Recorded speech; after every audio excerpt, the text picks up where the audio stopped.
looking out at all of you, that I'm related to like definitely 90%. So for those other 10% of you stragglers out there, I'll give you a little bit of a background about me and Jules and our family. So Julia and I are just under like a year, right, Mom? A year apart? Okay. So we're under a year apart. And so our granddad, because he's such a baller, he bought a few acres of land, and then he subdivided that between his two kids and his brother. So Julia and I have always been one long driveway apart, like our entire lives.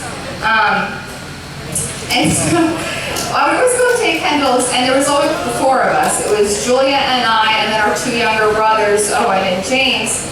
And our parents would pretty much just like toss us back and forth.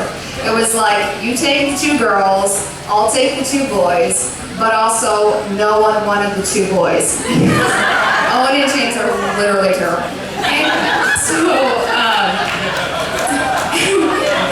and I loved living right across from having, you know, cousins, grandparents, great uncle. But if you were to explain that to anyone, it absolutely sounded like a cult, which is fine because Burkhart Lane is also a cult. Like, it's literally all of these families. So it like cancels each other out.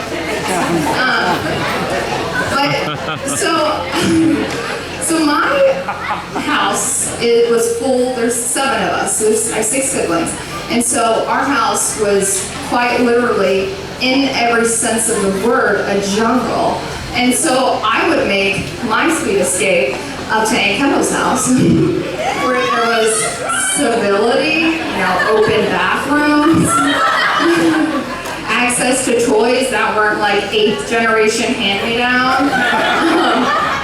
And Julia always had like the nicest toys. Like every time I would go up there, like always well kept, especially her American Girl dolls, which like I wanted an American Girl doll, and like my American Girl dolls were like 5 years old, didn't have an eyeball, like maybe some hair.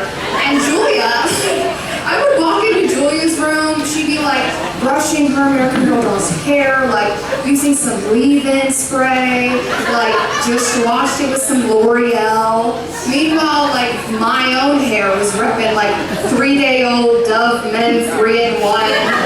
And always looked like a hot mess. And also we had, oh my gosh, we had so many tea parties up at our great uncle's house. Julia had like the perfect like princess ball gowns, like a wand. You know, there's like 5 spoons out. She knows which ones to use. I'm using my hands.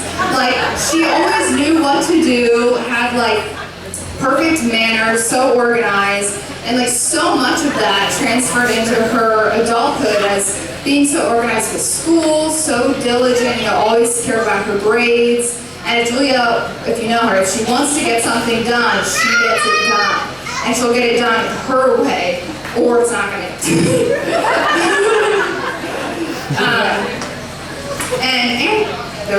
and I've also known Andrew my entire life. Our parents, I should have checked this beforehand. Our parents went to school together or something like that. Pretty sure someone dated in between there. My mom and your dad. Oh, that's awkward. Okay, so I'm really uncomfortable right now. Oh, okay. Anyway, so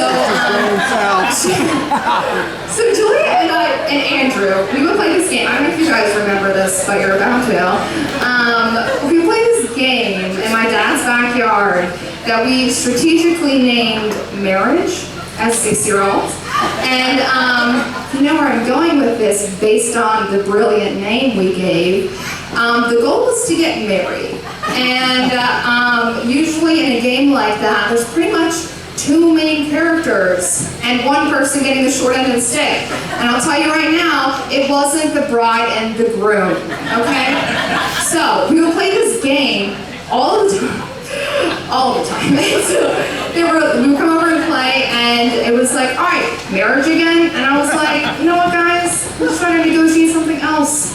maybe some hide-and-go-seek, an interest you in around the cozy, something that's not going to crush a 6-year-old girl's spirit every time we play this game. But they insisted on playing because it was fun for them, because they got married every single time.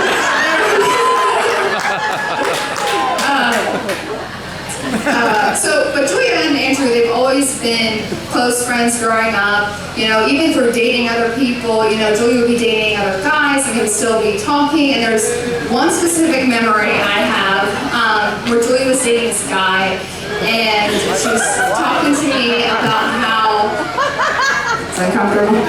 She was telling me how, he was getting upset because she was still talking to Andrew, like texting him, like hanging out with him.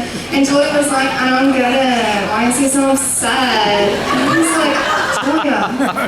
But so she was like, she said these specific words, let me find it. She said, if I have to choose between my boyfriend, the guy I'm dating, versus my best friend, I'm always going to choose Andrew. Amen.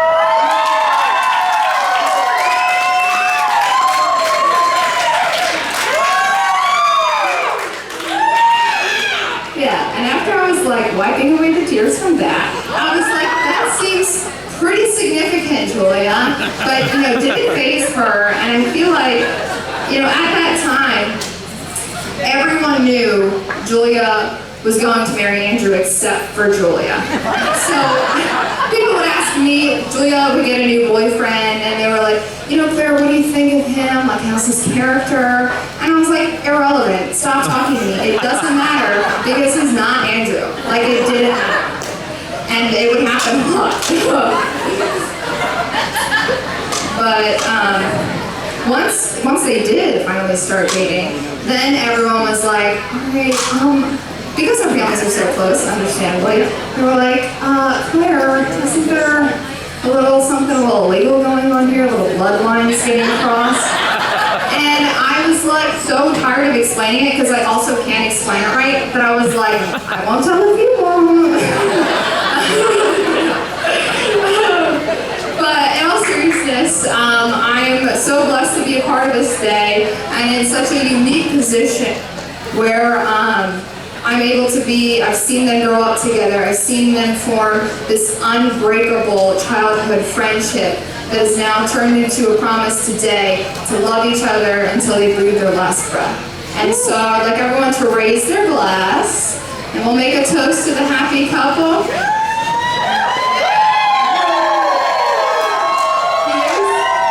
Here's to watching you say, I do in my backyard as a couple of kids, to saying I do in your backyard. It's just a couple of older kids.